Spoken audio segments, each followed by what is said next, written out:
kuweza kuwasilisha ambacho Mungu ametujalia watu wengine waende kujisikia, kwa sababu sasa hivi kumekuwa na imani nyingi sana na watu wamekuwa kuenda makanisani tofauti wakidhani kwamba Mungu yupo katika makanisa hayo. Kumbe Mungu alishafundia muda mrefu, kwa sababu Mungu kama Mungu anaamini kwenye imani moja. Katika Biblia hakuna imani mbili. Kwa hiyo kukiwa na makanisa 10 katika eneo, basi ujue 9 ni ya uongo. Kukiwa na makanisa 10 katika eneo yanayoamini imani tofauti, basi ujue kuna uongo, kwa sababu kuna wengine wanasema kwamba hatushiki sheria kwa sababu tumeokolewa kwa neema. Msomaji, wanasema kwamba tumeokolewa kwa neema, kwa hiyo sisi sheria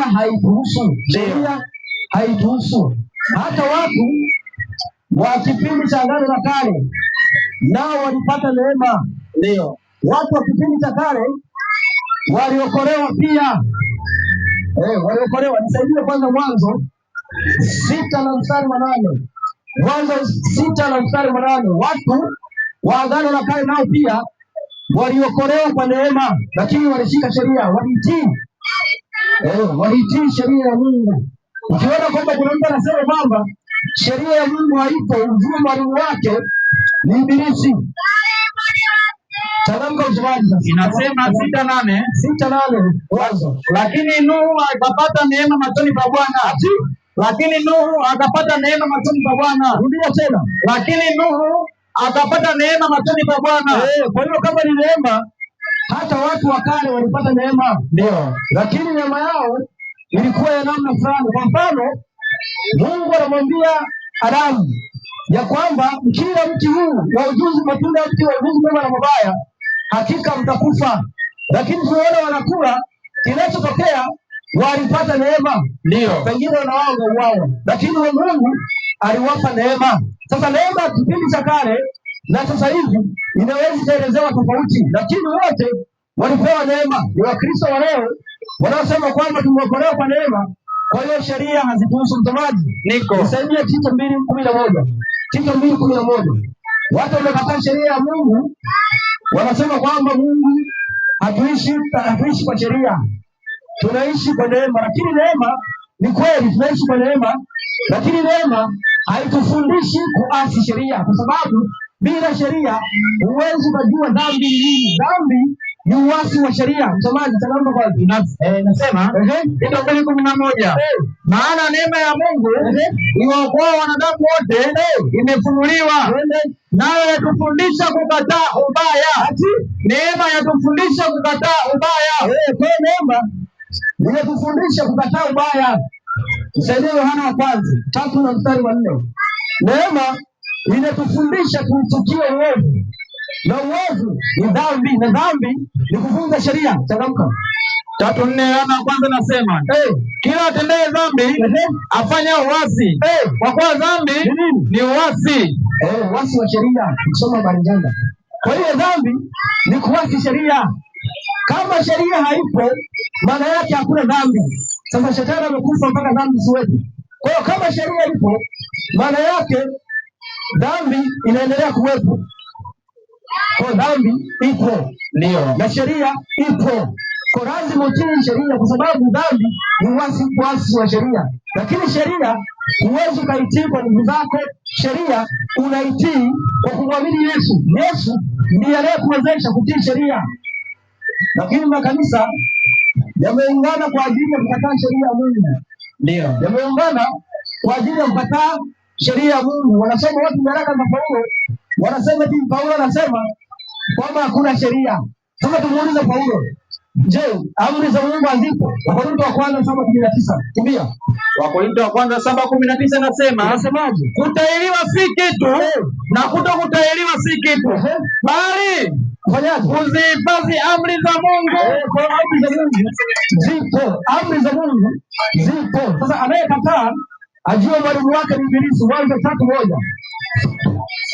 Ukikataa sheria ya Mungu, ujue mwalimu wako ni Ibilisi, kwa sababu yeye ndiye baba wa uongo na anafundisha watoto wake kufanya uongo, kukataa sheria ya Mungu. Soma msomaji. Inasema basi nyoka alikuwa mwerevu kuliko wanyama wote waliofanya Bwana Mungu.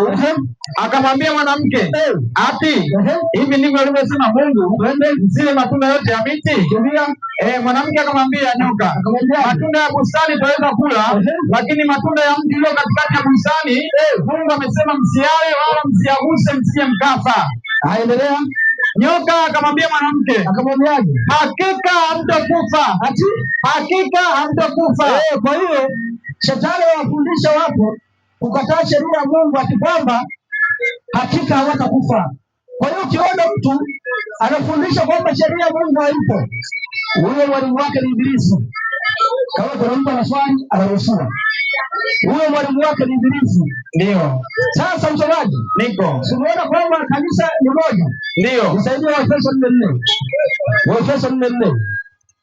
Waefeso 4:4 changamka. Kwa sababu kanisa ni moja. Makanisa ukiona hapa 10 yanaamini tofauti tofauti. Ujue 9 ni ya uongo, kwa sababu Biblia haiwezi kawa moja. Biblia haiwezi kawa moja. Halafu makanisa yakawa mengi na yakawa yanaamini tofauti tofauti. Kwa hiyo ukiona makanisa 10, ujue kuna makanisa 9 yanafundisha uongo. Ujue kuna makanisa 9 wanafundisha uongo. Wameamua kuitwa tu kwa jina la Yesu, lakini mafundisho ni mafundisho yao. Haiwezekani watu wengine waamini hivi, wengine waamini tofauti na hivyo. Maana hata ujue kuna uongo. Watu wanasingizia Biblia ni msitu, wetu kila mtu anaelewa anavyojua yeye. Wewe ujue umedanganywa. Nisaidie somo hilo. Inasema mwili mmoja, mwili mmoja na roho moja, kama mlivyoitwa katika tumaini moja la wito wenu, Bwana mmoja, Bwana mmoja, imani moja, imani moja, imani mbili, imani moja, imani mbili, imani moja. Anaposema mwili mmoja maana yake nini? Nisaidia Wakolosai 1:18. Tuone huo mwili mmoja ni kitu gani? Wakolosai 1:18. Maana kuna mwili mmoja, imani moja, ubatizo mmoja. Wengine nao wanajiuliza ati wanabatiza. Imani moja, ubatizo mmoja, Mungu mmoja, Bwana mmoja. Inasemaje? Naye ndiye kichwa cha mwili, yaani nini? Cha kanisa. Kwa hiyo kichwa cha mwili ni cha kanisa. Yesu Kristo. Ndio. Kwa hiyo mwili ni nini? Ni kanisa. Kwa hiyo anaposema mwili mmoja maana yake nini? Kanisa moja. Anaposema mwili mmoja maana yake ni kanisa moja. Sasa makanisa hayawezi kawa 20 halafu yakawa na amini tofauti tofauti. Sasa katika mwili mmoja, katika imani moja, hiyo imani si ndio imani ya mitume? Ndio, imani ya mitume. Ndio. Sasa mitume waliamini nini? Mitume waliamini nini? Yohana wa kwanza 5 na mstari wa 4. Yohana wa kwanza 5 na mstari wa 4 inasemaje? Kwa maana kila kitu kilichozaliwa na Mungu hushinda ulimwengu, na huku ndiko kushinda kwa ulimwengu. Hiyo imani yetu, hiyo imani yetu. Mwenye kushinda ulimwengu ni nani? Isipokuwa ni yeye aaminie ya kwamba Yesu ni mwana wa Mungu. Kwa hiyo imani ya mitume waliamini kwamba Yesu ni mwana wa Mungu. Sasa kulingana kwamba watu wanaamua kufundishwa na Ibilisi, wamekuja na imani tofauti tofauti kinyume na maandiko. Unasikia kwamba ati Biblia haimaanishi hivyo. Unasikia kwamba Biblia haimaanishi hivyo. Biblia inaposema inakwenda tafsiri nyingine. Msomaji, niko 7:38 Yohana. Sasa tumuulize Yesu, tuamini kama wachungaji wanasema, tuamini kama watu wanatafsiri, au tuaminije? Inasemaje? Aniaminie mimi kama maandiko yalivyonena. Kama mchungaji, kama maandiko yalivyonena. Kama kitabu cha imani, kama maandiko yalivyonena. Mito ya maji yaliyo hai itatoka ndani yake. Kwa hiyo Yesu anasema tumwamini kama nini? Maandiko yalivyonena. Haya, nisaidie sasa. Kwanza sasa, maana hapo ndio chanzo cha uongo, kwa sababu watu wanapoingia kwanza kumwabudu Mungu wa Mungu, maana yake shetani lazima aanze kuwapa mafundisho yake. Ukimkataa Mungu wa kweli, shetani naye lazima aanze kufundisha mafundisho yake. Sasa msomaji, niko nisaidie kwanza 17:3 Yohana Tuanzie hapo tukijenge mara vizuri. 17:3 Yohana. Inasema na uzima wa milele ndio huu. Rudia tena. Na uzima wa milele ndio huu. Rudia tena. Na uzima wa milele ndio huu. Wa kujua wewe Mungu wa pekee wa kweli na nani? Na Yesu Kristo uliyemtuma. Kwa hiyo uzima ni kufanyaje? Kumjua Mungu wa pekee wa kweli na nani? Na Yesu Kristo aliyetumwa. Kumjua nani? Mungu wa pekee wa kweli na nani? Na Yesu Kristo aliyetumwa. Sasa hao ndio natakiwa niende nao, nataka niwachambue taratibu. Na ikiwa kuna mtu ana swali, anakaribishwa. Swali usubiri kanisani kwako. Ila hapo kija una hoja, unaruhusiwa kuuliza. Ukitaka hata mdahalo, sisi tuko tayari. Ila ukitaka kuleta mada tofauti na maandiko, usubiri kanisani kwako Jumapili. Msomaji, rudia andiko hilo 17:3 Yohana, ili twende taratibu sasa. Inasema tuone watu namna walivyobadilishiwa Mungu. Na uzima wa milele ndio huu, wa kujua wewe Mungu wa pekee wa kweli na nani? Na Yesu Kristo uliyemtuma. Kwa hiyo uzima ni kumjua Mungu wa pekee wa kweli na Yesu Kristo aliyetumwa na huyo Mungu. Ndio, ni kumjua Mungu wa pekee wa kweli na Yesu Kristo aliyemtuma huyo Mungu. Sasa kwa akili zetu sisi hatuwezi tukamwelezea Mungu. Ndio, kwa fahamu zetu sisi hatuwezi tukamwelezea Mungu. Vitabu vyetu vya kujiandikia hatuwezi vikamwelezea Mungu. Vitabu vya kujielezea vya kuandikwa haviwezi vikamwelezea Mungu, lakini Mungu amejielezea mwenyewe. Msomaji, kwanza nisaidia katekisimu ili niwaonyeshe kwamba Mungu kwa akili zako huwezi kumwelezea, lakini Mungu kwa maandiko amejielezea hivyo, na hivyo ndivyo anavyotaka tumjue. Nisaidia katekisimu 16 kurasa 16. Inasemaje? Katekisimu ya masomo majibu yanatokana na katekisimu ya Kanisa Katoliki. Utatu Mtakatifu. Katika imani ya Kikristo, fumbo kuu kwa yote ni fumbo la Utatu Mtakatifu. Tunaamini kwamba Mungu Baba ni Mungu wa kwanza, Mungu Mwana ni Mungu wa pili, Mungu Roho Mtakatifu ni Mungu. Rudia tena. Tunaamini kwamba Mungu Baba ni Mungu wa kwanza, Mungu Mwana ni Mungu wa pili, na Mungu Roho Mtakatifu ni Mungu. Walakini kuna Mungu mmoja tu na wala sio watatu. Endelea. Ni fumbo ambalo sisi wenyewe, rudia tena, ni fumbo ambalo sisi wenyewe hatulielewi kabisa. Kwa hiyo utatu ni fumbo ambalo hata wao hawalielewi, lakini utashangaa kuna watu watakuja kutetea ati kwamba wao wanajua, lakini waanzilishi wenye imani yao ya utatu wanasema ni fumbo ambalo hawalielewi hata wao, ati Mungu haeleweki.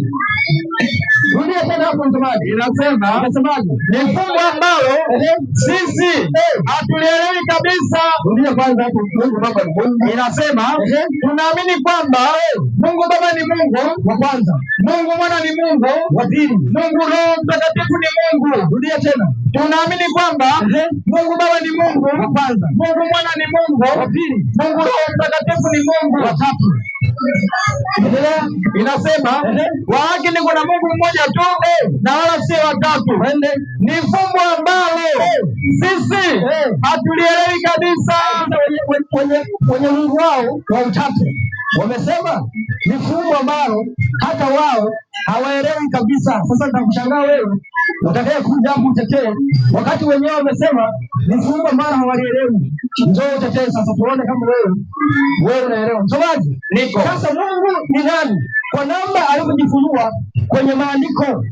Mungu ni nani kwa namna alivyojifunua kwenye Biblia? Hebu nisaidie kwanza, Waebrania 1:1. Waebrania 1:1. Inasemaje? Mungu ambaye alisema zamani na baba zetu katika manabii kwa sehemu nyingi na kwa njia nyingi, mwisho wa siku hizi amesema na sisi katika Mwana. Amesema na sisi katika Mwana.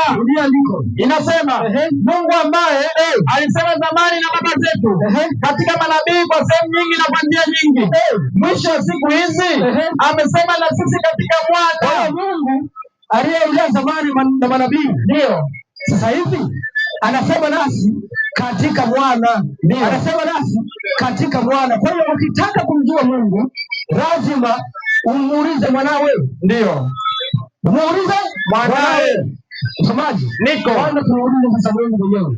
Hebu nisaidie 3:16 Mathayo. 3:16 Mathayo. Mungu anaongeza mambo manabii. Sasa hivi amesema nasi katika Mwanzo 3:16. Mwanzo 3:16. Sorry.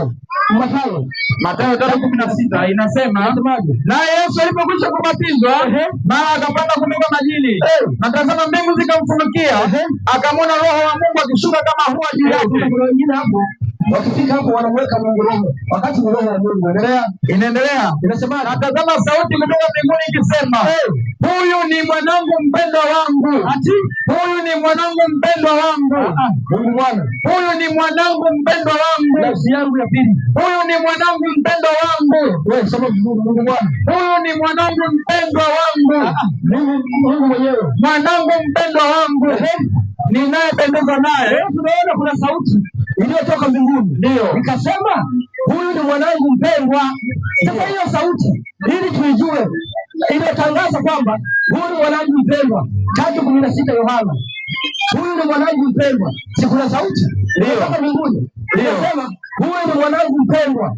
3:16 Yohana 3:16 anasema, kwa maana jinsi hii Mungu aliupenda ulimwengu, akafanyaje? Hata akamtoa mwanawe wa pekee. Kuna Mungu aliyependa ulimwengu, ndio akamtoa mwanawe wa pekee. Kwa hiyo kuna Mungu alipenda ulimwengu akamtoa mwanawe, na ndiye aliyetoa sauti akasema, huyu ni mwanangu mpendwa ninayependezwa naye. Usipende 17:5 Mathayo. 17:5 Mathayo, ambapo Mungu anasema tumsikilize mwanawe. Baada ya hapo sasa tuanze kusikiliza mwanawe alitufundisha nini kuhusu Mungu, na baada ya hapo mitume watufundisha nini kuhusu Mungu, na leo hii katekisimu inatufundisha nini kuhusu Mungu, ndio tujue tumebadilishiwa Mungu au bado tuko kwenye Mungu. Inasemaje? 17:5 inasema, alipokuwa katika kusema, na tazama wingu jeupe likawatia uvuli, na tazama sauti ikatoka katika lile wingu ikisema, huyu ni mwanangu mpendwa wangu, ninayependezwa naye, msikieni yeye. Msikieni yeye. Msikieni yeye. Mungu anatuambia Yesu ni mwanangu mpendwa, tumsikilize. Ndio. Tumsikilize. Ndio. Sasa nisaidie Yohana 6:44. Bwana ametuambia tumsikilize yeye. Yesu wewe. Mungu amesema tumsikilize Yesu. Sasa tunamsikiliza Yesu au tusikilize wachungaji? Inasema shetani anashika kitu chake, anatawala na watu washakelewa kwenye ibada, hawaelewi kinachoendelea. Jumapili unasomea maandiko mawili, baada ya hapo unaruka Yesu ni Bwana. Hata kama unampenda Yesu sema amina, unaruka na kucheza hadi mwisho wa siku Bible unaweka kafungu. Ukiwa na swali unaruhusiwa kuuliza. Soma andiko msomaji. Yohana 6:44. 6:44 nasemaje? Hakuna mtu awezaye kuja kwangu asipokutwa na Baba aliyenipeleka, nami nitamfufua siku ya mwisho. Umeona? Kwa hiyo hakuna mtu ambaye anaweza kwenda kwa Yesu asipovuka na Baba yake. Kwa hiyo Yesu anaamini kwamba kuna nani? Kwa Baba yake. Kuna Baba yake. Haya sasa hiyo 6:27. 6:27 inasemaje? Msikitendeka kazi itakuwa chenye kuharibika, bali chakula kidumucho. Chakula kidumucho hata uzima wa milele ambacho mwana wa Adamu atawapa, kwa sababu huyo ndiye aliyetiwa muhuri na Baba, yaani Mungu. Yesu anatufundisha Baba ndio nani? Mungu. Yesu anatufundisha Baba ndio nani? Mungu. Sasa huyo baba yake na Yesu ni Baba, Mwana na Roho. Huyo baba yake na Yesu ni Utatu Mtakatifu. 8:54 Yohana. 8:54 Yohana. 8:54 Mungu ni baba yake. Yesu anakwambia Mungu ni baba yake. Watu leo ndio wanasema Mungu ni Baba, Mwana na Roho. Sasa tumsikilize Yesu au tusikilize wachungaji? Nisomee andiko. Yesu anasemaje? Akajibu, nikijitukuza mwenyewe utukufu wangu si kitu. Nitukuzeni Baba yangu ambaye ninyi mwanena kuwa ni Mungu wenu. Umeona? Yesu anasema baba yake ndiye nani? Mungu wetu. Baba yake ndiye nani? Mungu wetu. Kwa hiyo Yesu anasema Mungu wetu ni baba yake. Ndio sasa na Yesu anaendelea kutufundisha kuhusu huyu Mungu ambaye inatakiwa watu wamfuate, ambaye watu wamemkataa, ambaye watu wamemweka kando. Nisaidie Yohana 20:17. Mimi nawafunua tu muone mlipodanganywa. Inasemaje? Yesu akamwambia, usinishike kwa maana sijapaa kwenda kwa Baba, lakini nenda kwa ndugu zangu kawaambie, ninapaa kwenda kwa Baba yangu naye ni Baba yenu, kwa Mungu wangu naye ni Mungu wenu. Huyo Mungu wake na Yesu ni Baba, Mwana na Roho? Hapana. Huyo Mungu wa Yesu ni Utatu Mtakatifu. Waje watuambie. Sasa Yesu anasema Mungu ni baba yake. Mungu ni baba yake. Yesu anasema Mungu ni baba yake. Ndio. Wakorintho wa kwanza 3:11. 3:11. Mungu anasema Yesu ni mwanawe. Yesu anasema Mungu ni baba yake. Watu wengine wanasema Yesu ni nafsi ya pili ya Mungu. Wengine wanasema Yesu ni Mungu Bwana. Wengine wanasema Yesu ndio Mungu huyo huyo. Kama unaamini hivyo, uje kuonyesha. Soma andiko. Inasemaje? Maana msingi mwingine hakuna mtu aweze kuweka isipokuwa ni ule uliokwisha kuwekwa, yaani Yesu Kristo. Kwa hiyo msingi wewe utakiweka msingi mwingine, haitakiwi uweke msingi mwingine tofauti. Mungu anasema alianza kujenga. Mungu anasema huyu ni mwanangu. Yesu anasema Mungu ni baba yangu. Kwa wewe haitakiwi ulete fundisho mpya, haitakiwi ulete fundisho mpya. Mitume na manabii nao walifundisha hivyo, mitume na manabii walifundisha hivyo, lakini watu wa leo wanafundisha kinyume, na hivyo ndivyo walivyopotea, na hivyo ndivyo walivyopotoshwa, na hivyo ndivyo walivyopeleka jehanamu. Napeleka jehanamu kwa kumwamini Mungu asiye wa Biblia. Msomaji, tumeona Mungu amesema Yesu ni mwanawe. Ndio. Tumeona Yesu amesema Mungu ni baba yake. Ndio. Sasa mitume waliamini kitu gani ambacho na sisi tunapaswa kuamini? Mitume waliamini kitu gani ambacho na sisi tunapaswa kuamini? Msomaji, nisaidie Mathayo 16:13. Mathayo 16:13, tuone mitume waliamini kitu gani na watu wa leo wanaamini kitu gani, ili waone kama wameshabadilishiwa Mungu, wamebaki wanaabudu miungu. Soma andiko. Inasemaje? Basi Yesu akaenda pande za Kaisaria Filipi, akawauliza wanafunzi wake akasema, watu unena mwana wa Adamu kuwa ni nani? Wakasema, wengine unena huyo Yohana Mbatizaji, wengine Elia, wengine Yeremia au mmoja wapo wa manabii. Akawaambia, akasema, ninyi mwaninena mimi kuwa ni nani? Simoni Petro akajibu akasema, wewe ndiwe Kristo. Rudia tena. Wewe ndiwe Kristo. Rudia tena. Wewe ndiwe Kristo, mwana wa Mungu aliye hai. Kwa hiyo endelea kwanza maandiko. Inasema Yesu akajibu akamwambia, heri wewe Simoni Bariona, kwa kuwa mwili na damu havikukufunulia hili, bali Baba yangu aliye mbinguni. Kwa hiyo anayeamini Yesu ni mwana wa Mungu amefunuliwa na Mungu. Ndio ile andiko nimesoma, hakuna atakayekuja kwangu ila amevutwa na Baba. Ndio lazima uamini Yesu ni mwana wa Mungu. Kwa mitume waliamini kwamba Yesu ni mwana wa Mungu. Manabii waliamini kwamba kuna Mungu, kuna mwanawe. Nisaidie Mithali 30:4. Mithali 30:4. Watu waliamini kwamba kuna Mungu na kuna mwana wa Mungu. Wengine leo wanasema Yesu ndio Mungu mwenyewe. Wengine wanasema Yesu ni nafsi ya pili ya Mungu, yaani Mungu ndiye aliyejitoa. Yaani Mungu anadanganya sasa, kama sema Mungu alimtoa mwanawe, kwamba yeye ndiye alijitoa. Yaani Mungu kafara alitoa, watu wanaipuuza ati yeye ndiye alijitoa. Yaani Mungu kwamba ndiye aliyekuja kufa. Kwanza kabla hujaenda hapo, nisaidie Timotheo kwanza 6:16. 6:16 Timotheo kwanza. Maana wengine wanasema yeye Mungu ndiye alijitoa. Inasema ambaye peke yake hapatikani na mauti. Rudia tena. Ambaye peke yake hapatikani na mauti. Sasa Yesu alikufa. Endelea. Anasema amekaa katika nuru isiyoweza kukaribiwa, wala hakuna mwanadamu aliyemwona wala awezaye kumwona. Hakuna mtu aliyemwona Mungu. Heshima na uweza Yesu anaonekana. ndio wengine watauliza maswali yao, unaruhusiwa. Kwa hiyo hakuna aliyemwona. Nisaidie Yohana 1:18. Hakuna aliyemwona. Aliyemwona Mungu ni mmoja tu. Mmoja tu. Mungu amekaa kwenye nuru isiyoweza kukaribiwa. Hata malaika wanapomsogelea wanafunika uso. Sasa wewe unasema, hebu soma kwanza andiko. Inasema Yohana 1:18. Hakuna aliyemwona Mungu wakati wote, mwana pekee wa Mungu aliyeketia katika kifua cha Baba, huyu ndiye aliyemfunua.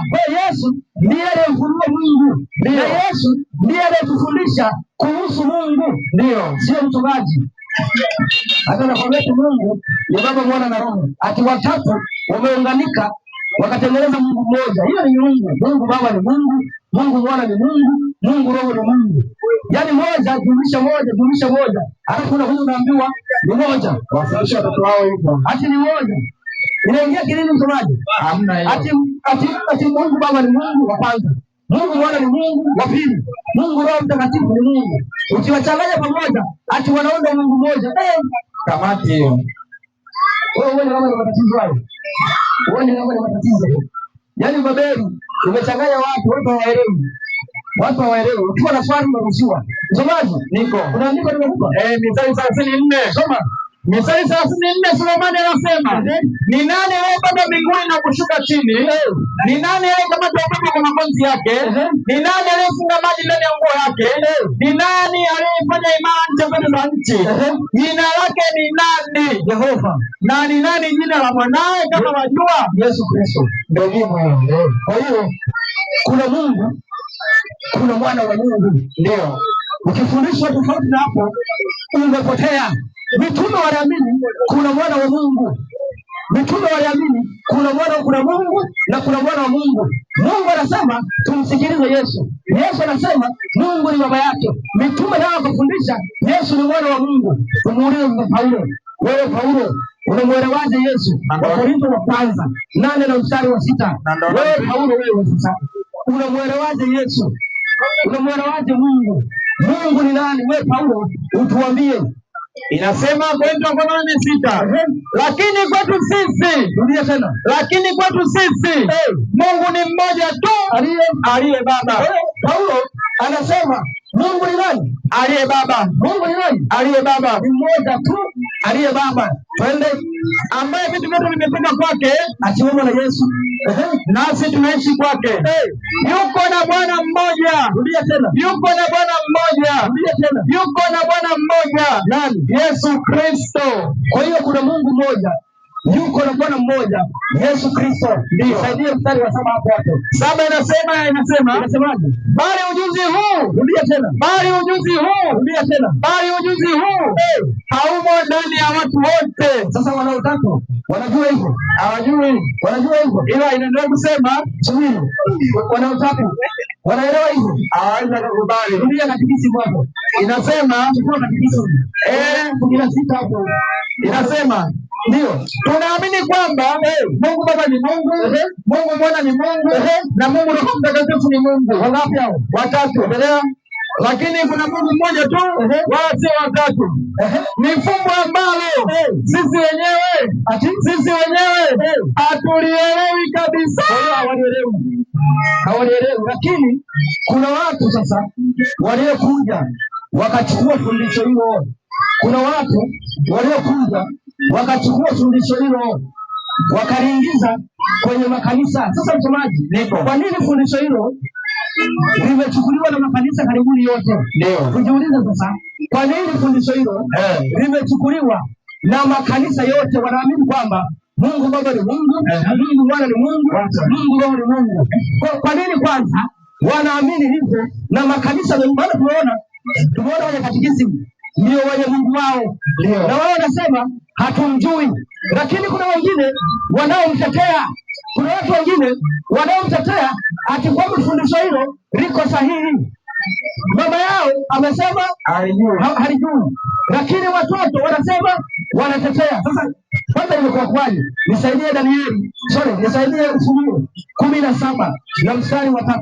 17:3 Ufunuo inasema, akanichukua katika roho yake jangwani, nikaona mwanamke ameketi juu ya mnyama mwekundu sana, mwenye kunyoa majina ya makufuru, mwenye vichwa 7 na pembe 10. Na mwanamke yule alikuwa amevikwa nguo ya rangi ya zambarau na nyekundu, amepambwa kwa dhahabu na kito cha thamani na lulu, naye alikuwa na kikombe cha dhahabu mkononi mwake kilichojaa machafu na machukizo ya washauri wake, na katika kipaji chake cha uso alikuwa na jina limeandikwa la siri, Babeli mkuu. Babeli mkuu, mama wa makahaba. Kwa hiyo tunaona kulikuwa na mwanamke aliyekuwa amekalia mnyama. Kuna mwanamke aliyekalia mnyama. Mnyama, ukisoma Danieli 7:17, mnyama ni utawala au ufalme na ukisoma hata 17:23 bado utapata tafsiri hiyo. Kwa mnyama ni ufalme. Sasa tunaona kuna mwanamke amekalia mnyama. Sasa mwanamke ni nani? Waefeso 5:22. Waefeso 5:22, ili tuone sasa hili fundisho la utatu limetokea wapi? Hili fundisho la utatu limetokea wapi? Kwa nini makanisa yameamua kulichukua? Kwa sababu Mungu anasema tupige kelele kwa lengo la kufanyaje? La kumrudisha Mungu wa kweli. Inasema, enyi wake watini waume zenu kama kumtii Bwana wetu, kwa maana mume ni kichwa cha mkewe, kama Kristo ni kichwa cha kanisa. Kwa hiyo Kristo ni kichwa cha kanisa, kama vile mume alivyo kichwa cha nini? Cha mkewe. Kwa hiyo kanisa linafananishwa na nani? Na mwanamke. Kanisa linafananishwa na nani? Mwanamke. Ufunuo 19:7. Ufunuo 19:7. Kanisa linafananishwa na mwanamke. Sasa tunaona kuna mwanamke aliye kanisa, amekalia mnyama aliye ufalme. Kwa kuna ufalme unaoambatana na kanisa. Na ufalme mtumishi anaongelea ulikuwa na ufalme wa 4 ambao ni ufalme wa Rumi. Ufalme wa Rumi unaendana na kanisa, na ufalme huo unaitwa Babeli mkuu, mama wa makahaba. Na akiwa mama wa makahaba, maana yake ana watoto ambao ni makahaba. Soma andiko hilo. Inasema 19:7 Ufunuo, na tufurahi na tushangilie kumbe utukufu wake, kwa kuwa harusi ya mwana kondoo imekuja, na mkewe amejiweka tayari, naye amepewa kuvika kitani nzuri ing'arayo safi, kwa maana kitani nzuri hiyo ni matendo ya haki ya watakatifu.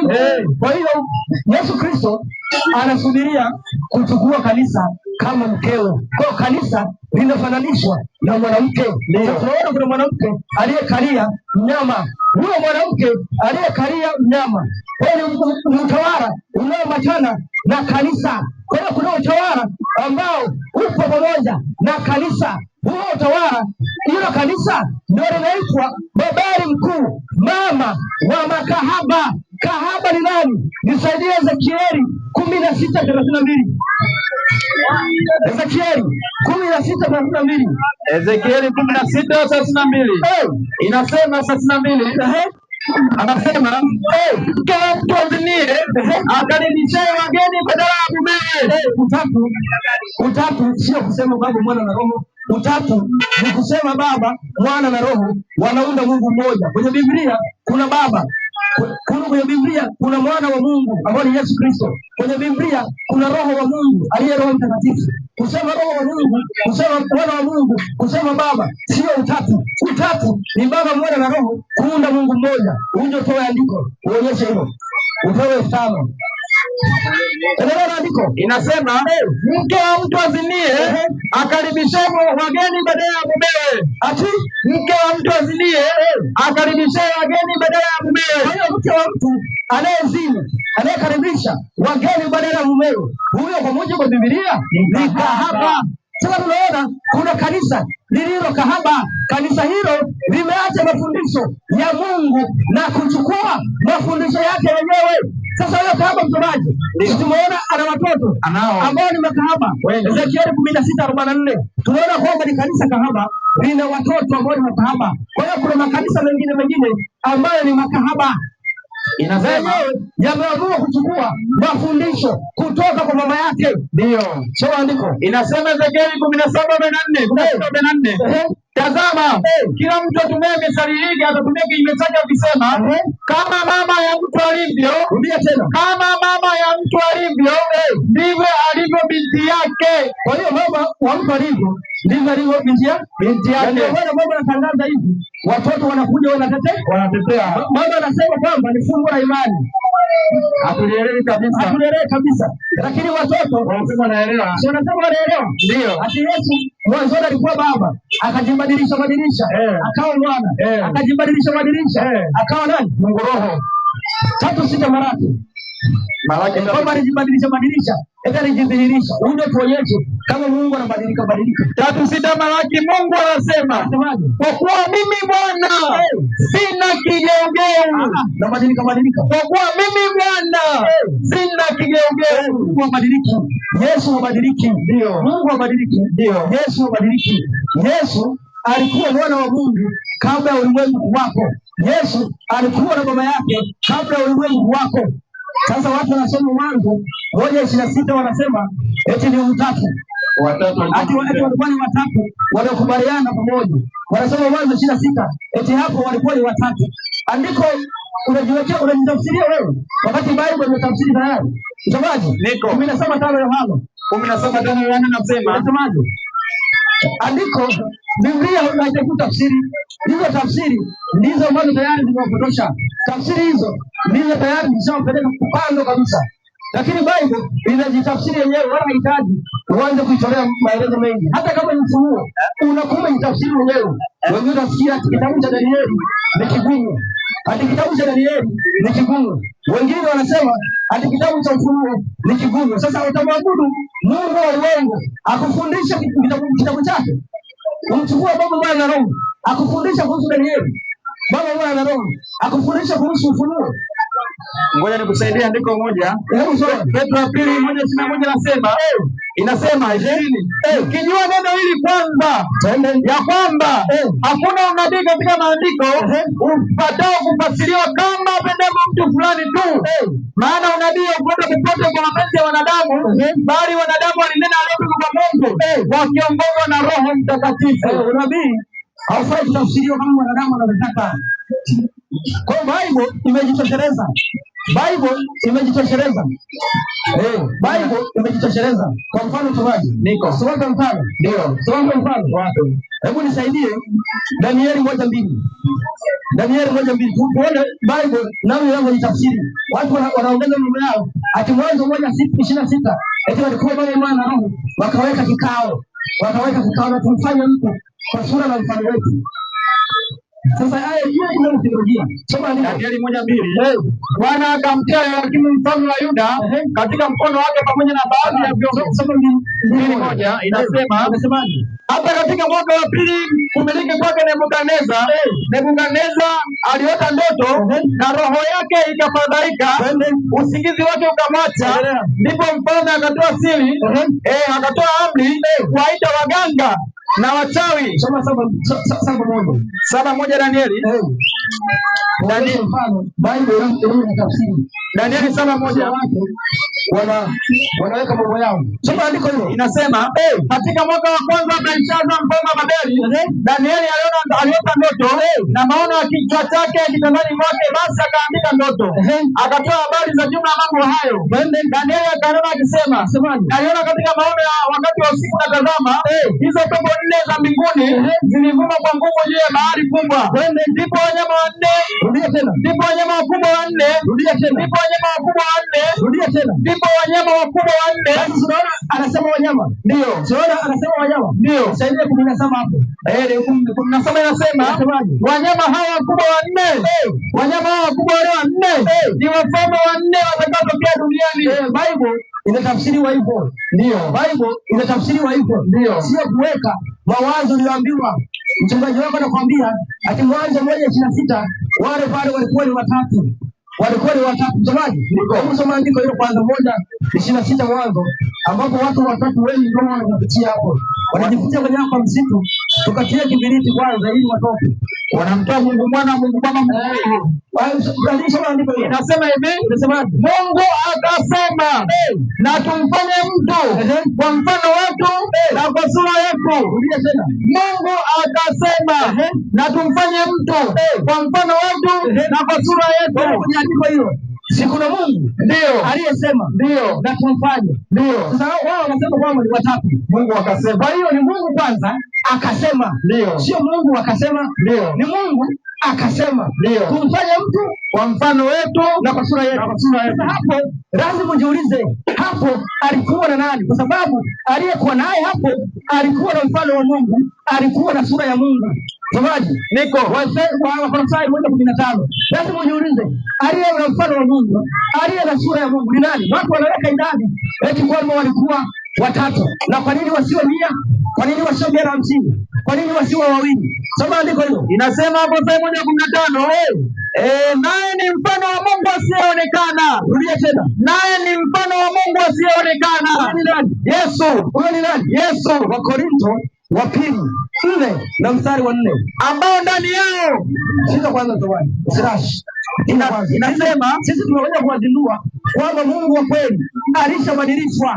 Mungu wa kweli alishabadilishwa, na Mungu ametuonya na kututuma ya kwamba watu watangaziwe wamwabudu Mungu wa kweli aliyeachwa. Shetani alisema kwamba atakiinua kiti chake yeye naye aabudiwe. Kwa hiyo usipokuwa kwa Mungu wa kweli lazima utakuwa mwabudu ibilisi. Soma andiko. Inasema Wakorintho 4:4. Inasema ambao ndani yao Mungu wa dunia hii amepofusha fikra zao wasioamini, isiwazukie nuru ya Injili ya utukufu wake Kristo, aliye sura yake Mungu. Aliye sura yake Mungu. Yesu ana sura ya nani? Ana sura ya Mungu. Yesu ana mfano wa nani? Ana mfano wa Mungu. 17:5 Yohana. 17:5 Yohana inasema, na sasa Baba, nitukuze mimi pamoja nawe kwa utukufu ule niliokuwa nao pamoja nawe kabla ya ulimwengu kuwepo. Yesu alikuwa na nani? Na Mungu kabla ya ulimwengu kuwepo.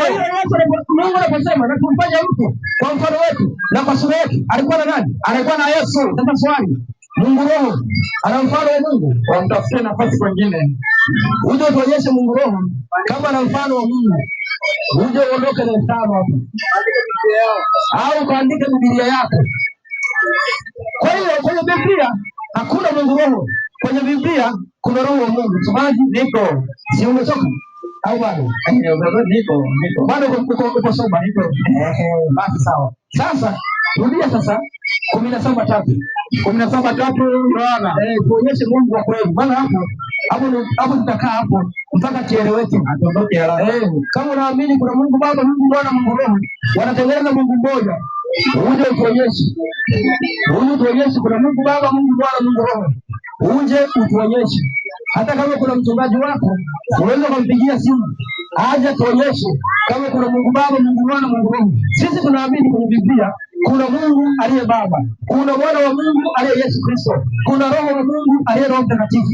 Lakini sio tu kama tunaunganisha watu pamoja ati wanaona Mungu mmoja. Hilo fundisho halipo. Labda muandike Biblia yenu, lakini nafunzaka hivyo. Soma andiko. Inasema 17:3 Yohana, na uzima wa milele ndio huu, wa kujua wewe Mungu wa pekee wa kweli na Yesu Kristo uliyemtuma. Sasa Mungu anasema uzima ni kumjua yeye na Yesu aliyetumwa. Sasa Yesu ametumwa kama nani? Yesu ametumwa kama nani? Yohana wa kwanza 4:14. Yesu ametumwa kama mwana wa Mungu, sio nafsi ya pili ya Mungu, sio Mungu mwana. Unaruhusiwa kuuliza. Sisi sio wale wanaohubiri halafu wanatoroka. Unaruhusiwa kuuliza. Hata kama unataka mdahalo, tunakupa mtu unawasilisha hoja zako halafu na sisi tukohoji.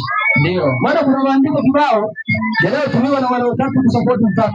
Baada ya hapo tunayajua, msifikirie tunayasoma.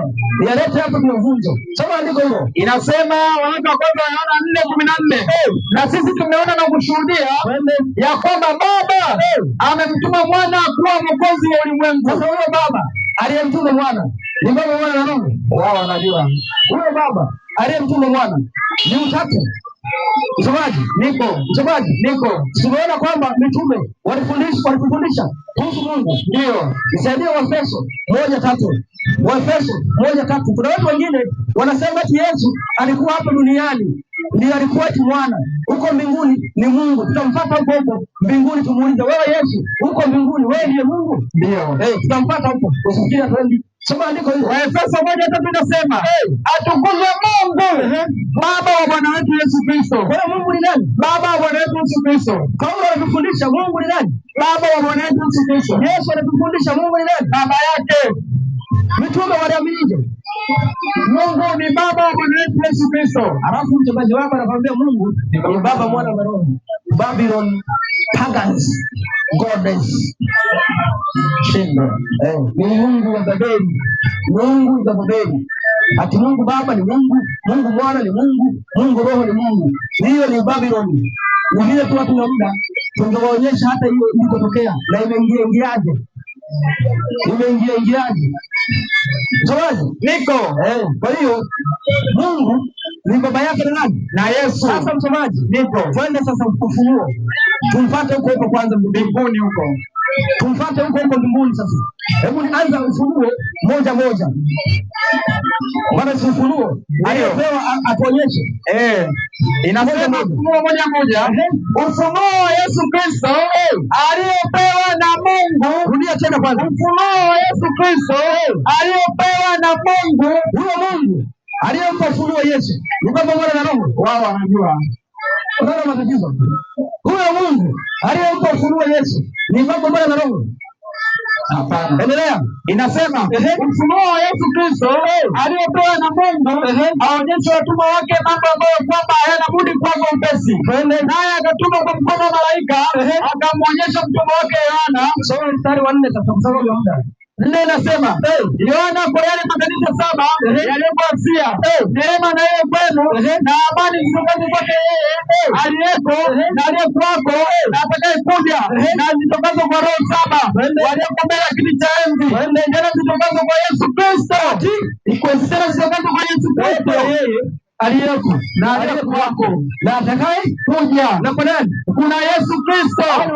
Wawili. Shahidi yale mwaminifu, mzaliwa wa kwanza waliokufa, na mkuu wa wafalme wa dunia yote.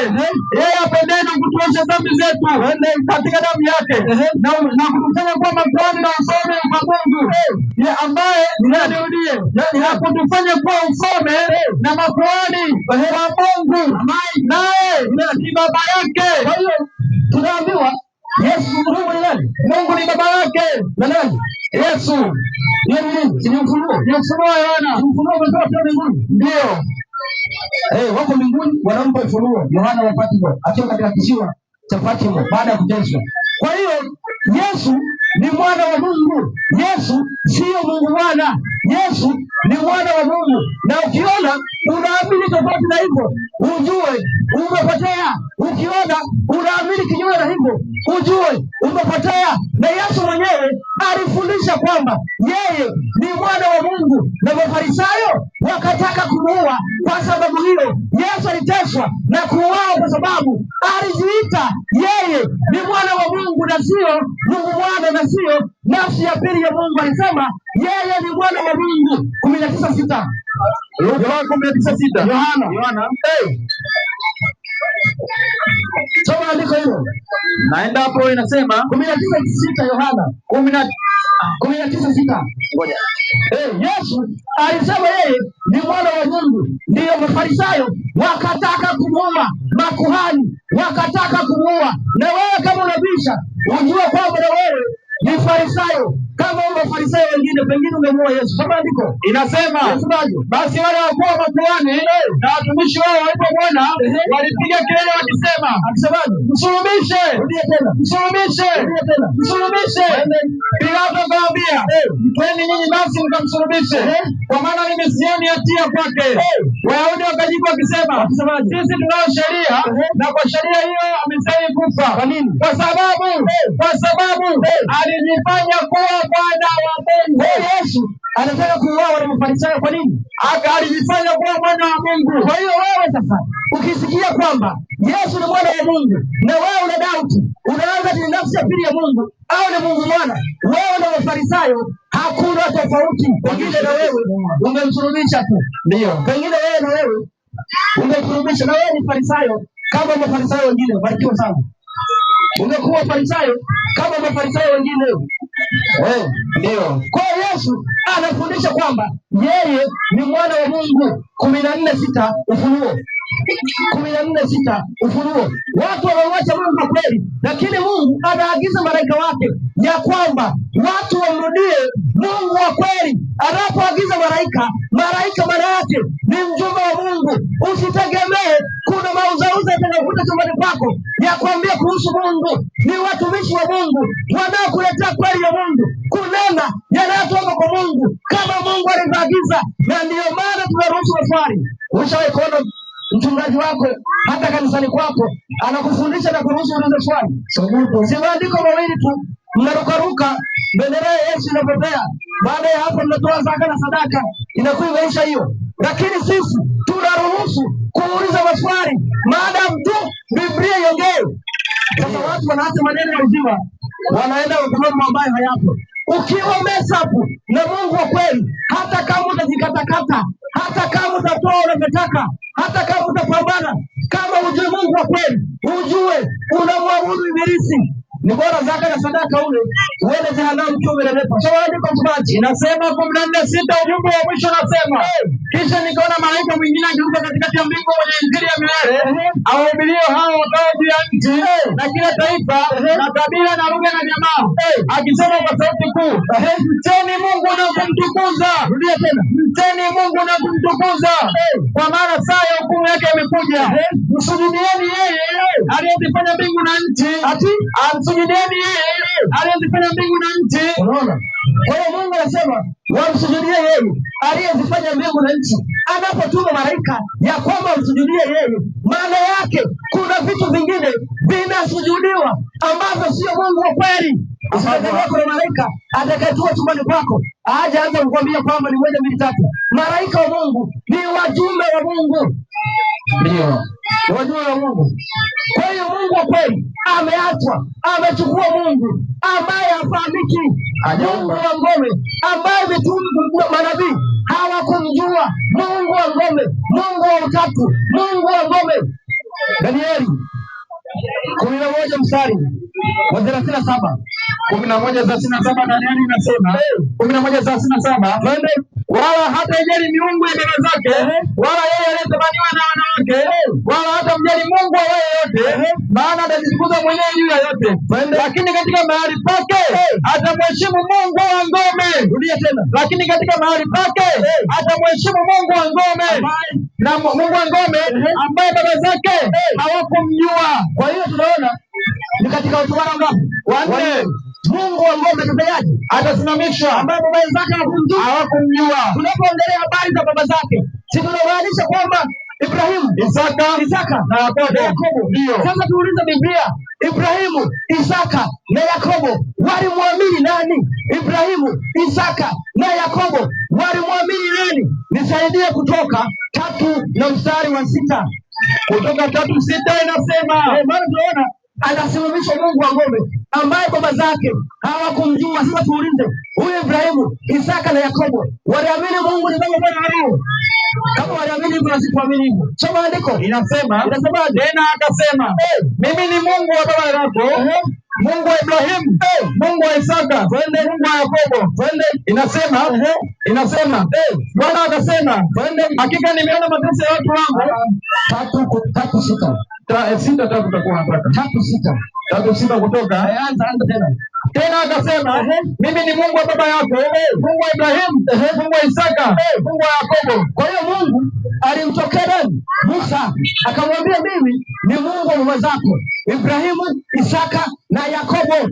Ibrahimu, Isaka na Yakobo. Soma 15 hapo. Ibrahimu, Isaka na Yakobo. Mungu alimtokea Musa, Ibrahimu, Isaka na Yakobo, akasema mimi ni Mungu wa Ibrahimu, Isaka na Yakobo. 15 inasema, tena Mungu akamwambia Musa, waambie wana wa Israeli maneno haya, Bwana Mungu wa baba zenu, Bwana Mungu wa baba zenu, Mungu wa Ibrahimu, Mungu wa Isaka, Mungu wa Yakobo, amenituma kwenu. Hili ndilo jina langu. Inaudia, usitoke kwenye target. Inasema, tena Mungu akamwambia Musa, waambie wana wa Israeli maneno haya, Bwana Mungu wa baba zenu, Mungu wa Ibrahimu, Mungu wa Isaka, Mungu wa Yakobo, amenituma kwenu. Kwa hiyo kuna Mungu wa Ibrahimu, Isaka na Yakobo ambaye waambie Musa, waambie kwamba awaambie wana wa Israeli kwamba amenituma kwenu. Sasa huyo Mungu aliaminiwa na baba zetu wa imani, alikuwa ni Baba, Mwana na Roho. Nisaidie Matendo 3:13. Mungu wa Biblia sio Baba, Mwana na Roho. Kama una swali unakaribishwa ili tuonyeshe Mungu Roho. Inasema Matendo 3:13 inasema, twende, Mungu wa Ibrahimu, Mungu wa Isaka na Mungu wa Yakobo, Mungu wa baba zetu. Rudia andiko. Inasema Mungu wa Ibrahimu, Mungu wa Isaka na Mungu wa Yakobo, Mungu wa baba zetu, amemtukuza mtumishi wake Yesu. Rudia tena andiko. Mungu wa Ibrahimu na Mungu wa Isaka na Mungu wa Yakobo, Mungu wa baba zetu, amemtukuza mtumishi wake Yesu. Swali msomaji, ndivyo huyo Mungu wa Ibrahimu, Isaka na Yakobo ambaye amemtukuza mtumishi wake Yesu ni Baba, Mwana na Roho. Yaani wao mtakatifu maneno, yaani unaona shida ya Babeli, confusion. Rudia andiko. Inasema Matendo 13:13 inasema, Mungu wa Ibrahimu na wa Isaka na wa Yakobo, Mungu wa baba zetu, amemtukuza mtumishi wake Yesu. Amemtukuza mtumishi wake Yesu. Yesu ni mtumishi wa nani? Mungu wa Ibrahimu, wa Isaka na wa Yakobo. Sasa huyo Mungu wa Ibrahimu, Isaka na Yakobo aliyemtukuza Yesu ni Utatu Mtakatifu. Wanaoamini Utatu, mje mtuambie huyu Mungu wa Ibrahimu, Isaka na Yakobo aliyemtukuza Yesu ni Baba, Mwana na Roho. Mje mtuambie, si mnaamini hivyo? Ndio. Si mnaamini hivyo? Ndio. Si wote wanaamini hivyo? Wapo. Sasa waje watuambie huyo Mungu wa Ibrahimu, Isaka na Yakobo aliyemtukuza mtumishi wake Yesu ni Utatu Mtakatifu. Mje mtuambie. Mungu wa ngome. Ni huyo, ni Mungu wa ngome ambaye baba zetu wa imani hawakumjua. Baba zetu wa imani hawakumjua. Baba zetu wa imani hawakumjua. Katika mifumo ya kimungu kuna utaratibu. Mungu ni mkuu, Mungu ni mkuu kuliko Yesu. Lakini Babeli wanatuambia ati baba sawa na mwana, ati baba sawa na mwana. Nisaidie 14:28 Yohana. 14:28 Yohana inasema, maana anasema baba ni sawa na mwana, yaani wanalingana. Lakini sasa tusikilize wao au tumsikilize Yesu? Sababu andiko inasema, Yesu anasema, mmesikia kwamba mimi nawaambia, naenda zangu tena naenda kwenu. Kama mnanipenda mngalifurahi. Kwa nini? Kwa sababu naenda kwa Baba. Kwa sababu naenda kwa Baba. Kwa maana Baba ni mkuu kuliko mimi. Tunalingana. Ni mkuu kuliko mimi. Baba ndio mimi mwenyewe. Ni mkuu kuliko mimi. Kwa hiyo Baba ni mkubwa kuliko Yesu. Ndio. Yesu ni mwana wa huyo Baba. Ndio. Ukiamini tofauti na hivyo, zaka zako na sadaka bora ule uende jehanamu ukiwa umenenepa. Sasa unasema kwamba hukuambiwa Mungu Baba, Mungu Mwana, Mungu Roho, sio katikisi. Turudi hapo, maana Babeli ni mtu mgusa kweli. Babeli ni ya kugusa, ili watu inatakiwa Bible isomwe iwachone watu wageuke. Unapoambiwa tubu, maana yake ni kutoka kwenye mafundisho ya uongo na kuelekea ukweli. Kutubu ni kuacha uongo na kufuata ukweli. Unapoamini Utatu, wewe na mganga wa kienyeji hakuna tofauti. Kuna watu wanasingizia mchawi na unaabudu Mungu wa uongo. Soma hiyo. Katekisimu ya Kanisa Katoliki inasema Utatu Mtakatifu katika imani ya Kikristo fumbo kubwa yote, na tunaruhusu maswali. Bwana tuwezi kuongea haya alafu tukatoroka kama wachungaji wengine. Soma andiko. Inasema fumbo kubwa yote ni mfumo wa Utatu Mtakatifu. Tunaamini kwamba Mungu Baba ni Mungu, Mungu Mwana ni Mungu, na Mungu Roho Mtakatifu ni Mungu. Walakini kuna Mungu mmoja tu na wala sio watatu. Ni fumbo ambalo sisi wenyewe hatuelewi kabisa. Sasa wewe unayeamini hivyo, wenyewe wanasema ni fumbo ambalo hawalielewi. Wenye imani hiyo wanasema ni fumbo ambalo hawalielewi. Sasa wewe uje hapa uanze kufafanua kama unaelewa. Mungu awabariki. Rudia tena hapo. Inasema tunaamini kwamba Mungu Baba ni Mungu wa kwanza, Mungu Mwana ni Mungu wa pili, Mungu Roho Mtakatifu ni Mungu. Kutoka 23. Usiwe na miungu mingine ila mimi. Katekisimu tunaamini kwamba Mungu Baba ni Mungu wa kwanza, Mungu Mwana ni Mungu wa pili, Mungu Roho Mtakatifu ni Mungu wa tatu. Kutoka 23. Usiwe na miungu mingine ila mimi. Kwa hiyo tunaona kwamba kuna mwanamke ambaye ni kanisa anafundisha mafundisho yasiyo yake, yasiyo kutoka kwa Mungu.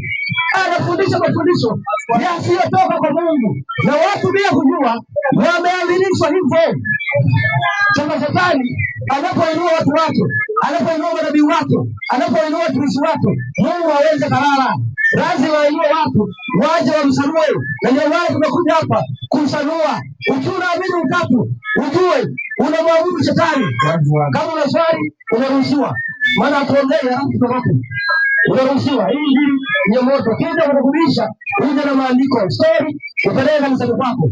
Nimekupa andiko mtumaji? Hapana. Soma Tulia katekisimu hiyo. Katekisimu kanisa Katoliki inasema tunaamini kwamba Mungu Baba ni Mungu wa kwanza, Mungu Mwana ni Mungu wa pili, Mungu Roho Mtakatifu ni Mungu. Hao ni wangapi? Watatu. Hao ni wangapi? Watatu. Rudia tena. Inasema tunaamini kwamba Mungu Baba ni Mungu wa kwanza, Mungu Mwana ni Mungu wa pili, Mungu Roho Mtakatifu ni Mungu. Watatu. Ndio. Kutoka 23. Inasema usiwe na Mungu mwingine ila mimi. Kwa hiyo tunaona huyo kanisa linafuata mafundisho yake, linaanza kufundisha watu kwenda kinyume na Mungu alivyoelekeza. Unapoamini utatu, Mungu Baba ni Mungu, Mungu Mwana ni Mungu, Mungu Roho ni Mungu, unavunja amri ya kwanza ya Mungu. Unavunja amri ya kwanza ya Mungu, na amri ya kwanza ya Mungu ndio inasema, wanasema nafsi tatu za Roho Mtakatifu ni akina nani? Rudia tena. Nafsi tatu za Roho Mtakatifu ni akina nani? Manake ni wangapi? Ni wengi. Ni wangapi? Ni wengi. Wale wanatatiza ni watatu. Sasa watu wanafuata kuabudu familia ya Babeli, familia ya Babeli, na ndio maana mnaambiwa ati tarehe 25 amezaliwa Yesu. Unaona matatizo? Ati tarehe 25 ndio Yesu kazaliwa. Msomaji, niko ndio yako hiyo. Ulishaona kuna andiko kwamba Yesu amezaliwa tarehe 25? Hapana. Watu wamefuatisha ibada zile zile za Babeli, ibada zile zile za Babeli. Babeli ilipojengwa ikabomolewa, watu wamesambazwa, watu wakaenda na ibada ya mama na mwana, wanamwabudu Nimrodi na familia yake. Utatu Mtakatifu Kamuzi tarehe 25 Disemba amezaliwa ni mtoto Yesu. Tunasubiri Yesu aje ndio watu mtajua kama mlikuwa mnajifurahisha. Sasa kama Yesu amezaliwa tarehe 25 na ile ule mtu wa Christmas na yule fanya Christmas akifanya Christmas maana yake ndio Mungu wenu sasa. Maana kama alifanya Christmas si baba yake na Yesu wenu, ama wale sipo. Si baba yake na Yesu wenu, ama wale sipo. Unaona wanadizo? Unaona shida hizo? Yaani Mungu Baba wanaweki, unaona shida hizo? Kwa hiyo Mungu anatuambia tupige kelele. Mungu anasema tupige kelele, tuambie watu ukweli ambao umeachwa na watu wengi, ukweli ambao haufuatwi. Isaya 58:1 inasema, inasemaje? Piga kelele usiache, paza sauti yako kama tarumbeta, wahubiri watu wangu kosa lao, na nyumba ya Yakobo dhambi yao. Kwa hiyo lazima tupige kelele. Lazima tupige nini? Kelele. Lazima tupige kelele. Msomaji, niko nisaidie. Wakorintho wa kwanza 11:3. Maandiko lazima tuwape, maana kanisani huko ni maandiko mawili matatu. Alafu yaitwa kumsifu Mungu. Yawe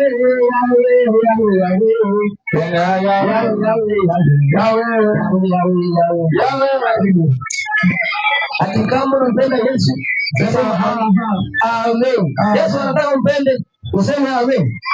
Yesu anataka umpende useme amen. Yesu anasema mkinipenda mtazishika amri zangu. 14:15. Soma andiko hilo nimekupa. Wakorintho wa kwanza 11:3. 11:3 Wakorintho wa kwanza nasema, lakini nataka mjue ya kuwa kichwa cha kila mwanamume ni Kristo. Rudia. Wakorintho wa kwanza Wakorintho wa kwanza 3:11 inasema, lakini nataka mjue ya kuwa kichwa cha kila mwanamume ni Kristo, na kichwa cha mwanamke ni mwanamume, na kichwa cha Kristo ni Mungu. Huyo kichwa cha Kristo aliye Mungu ni mtatu. Waje tuambie, huyo kichwa cha Kristo aliye Mungu ni Baba, Mwana na Roho. Wana watatizo. Huyo kichwa cha Kristo ni mtatu, ni Baba. Wana watatizo.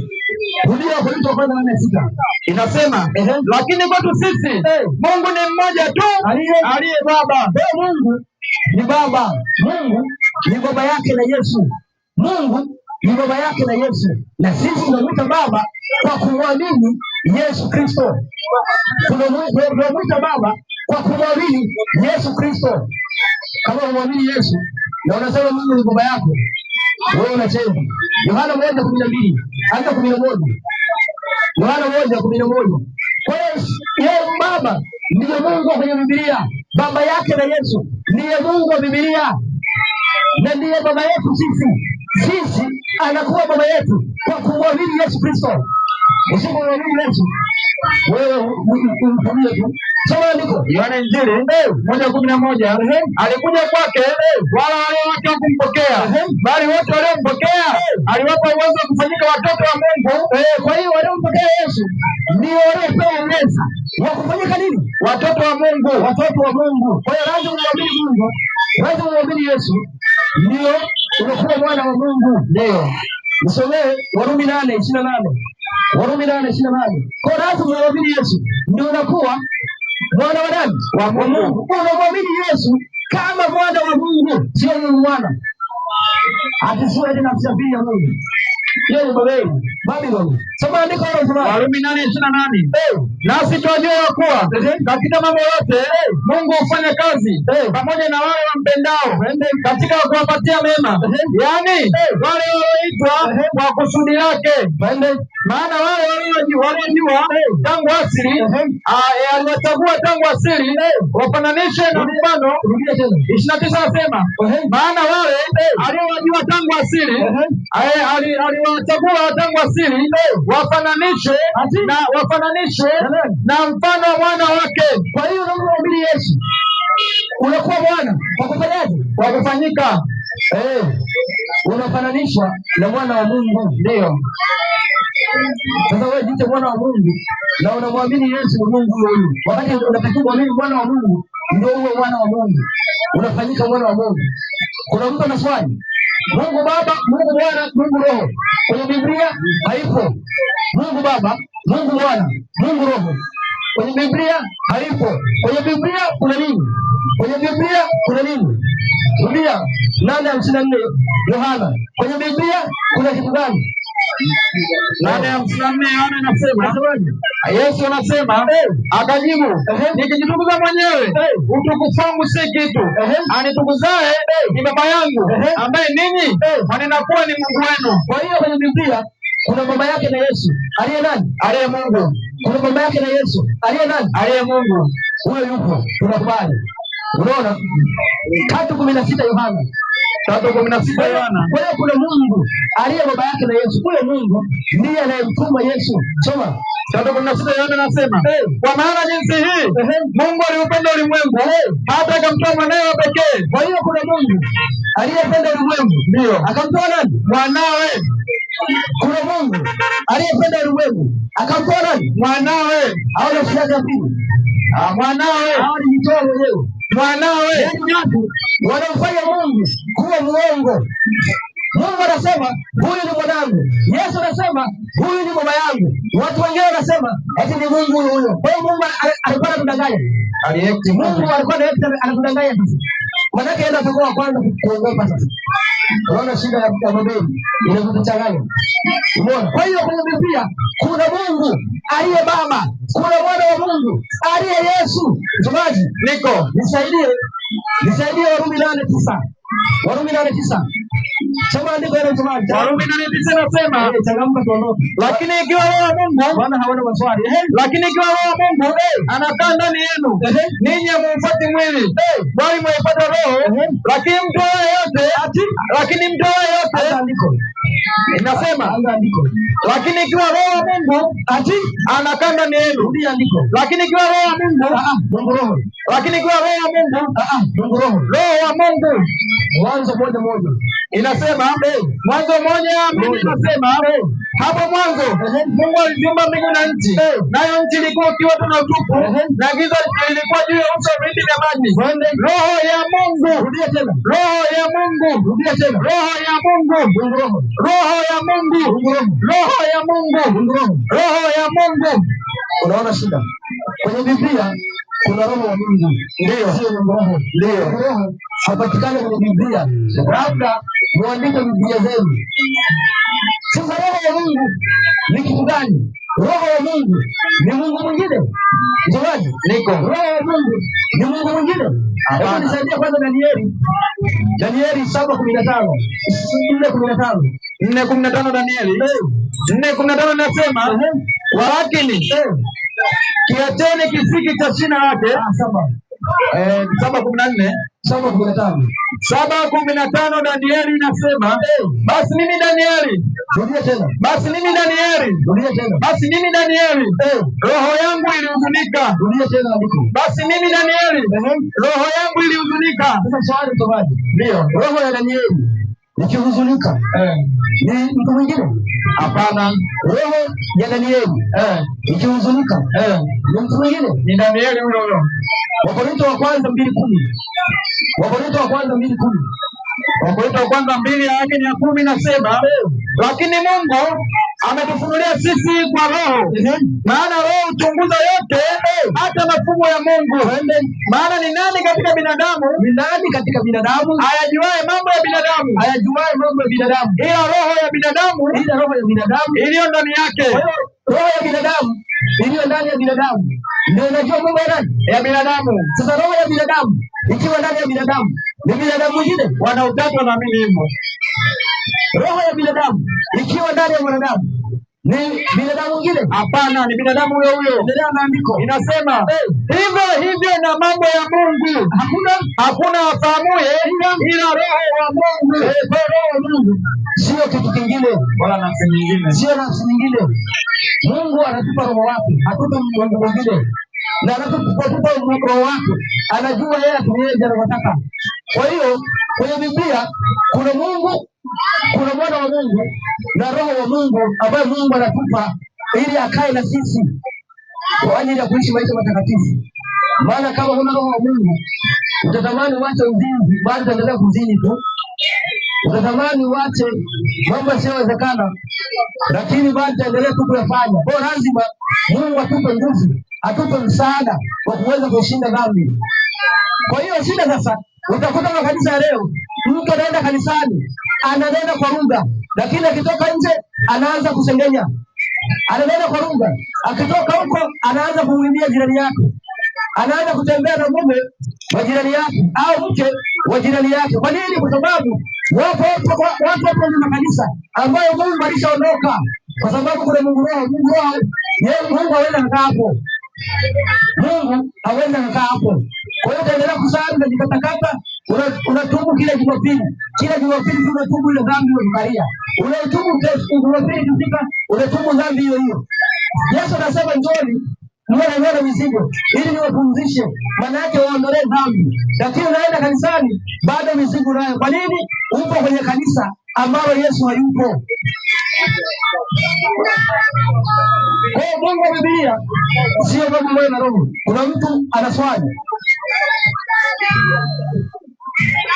Mungu Baba, Mungu Bwana, Mungu Roho ni miungu. Kuna mtu anaswali, kuna mtu anaswali Mungu Baba, Mungu Bwana, Mungu Roho, sio Mungu wa Biblia. Kuna mtu anaswali.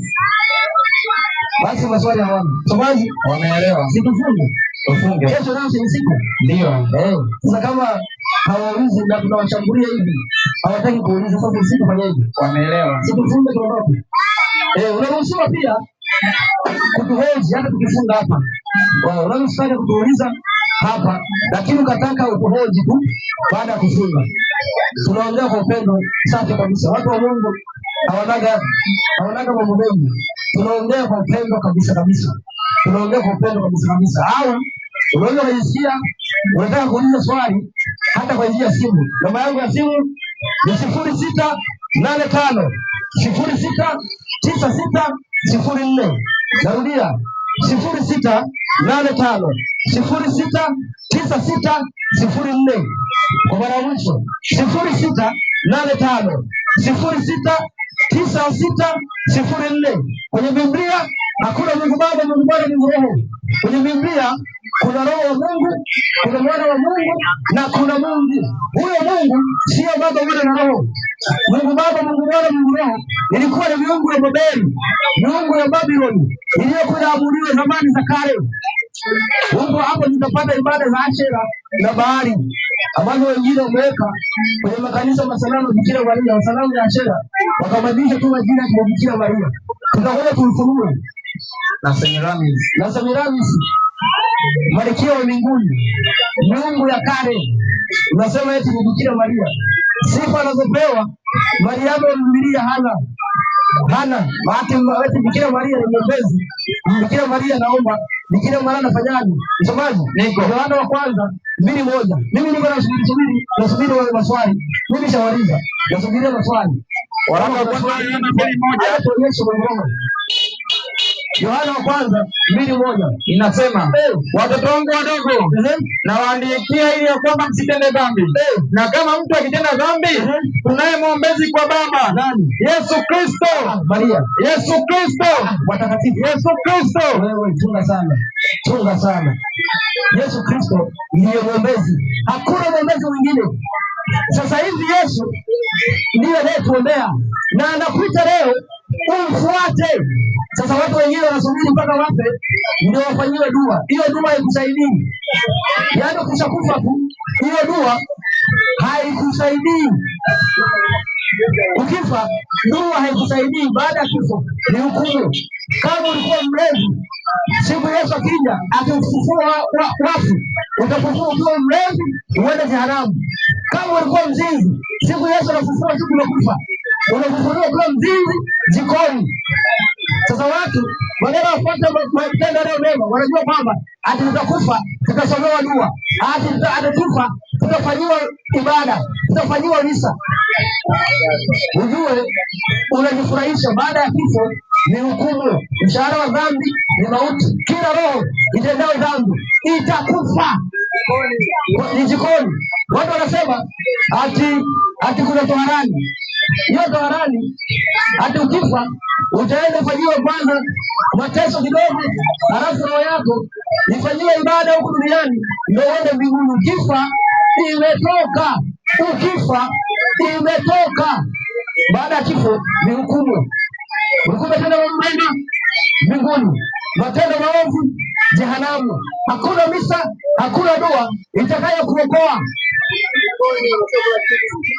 Hakuna dua itakayokuokoa. Ni leo hii umwamini Yesu upate kuokoka. 3:36 Yohana 3:36. Lazima umwamini Yesu upate kuokolewa. Soma andiko linasema, amwaminie mwana yuna uzima wa milele.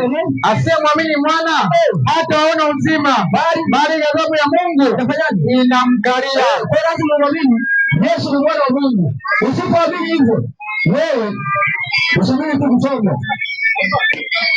Na kumwamini, unamwamini ukiwa hai, na umwamini kwa maneno, unamwamini kwa kufuata yale anayosema, unamwamini kwa kufuata yale anayotaka.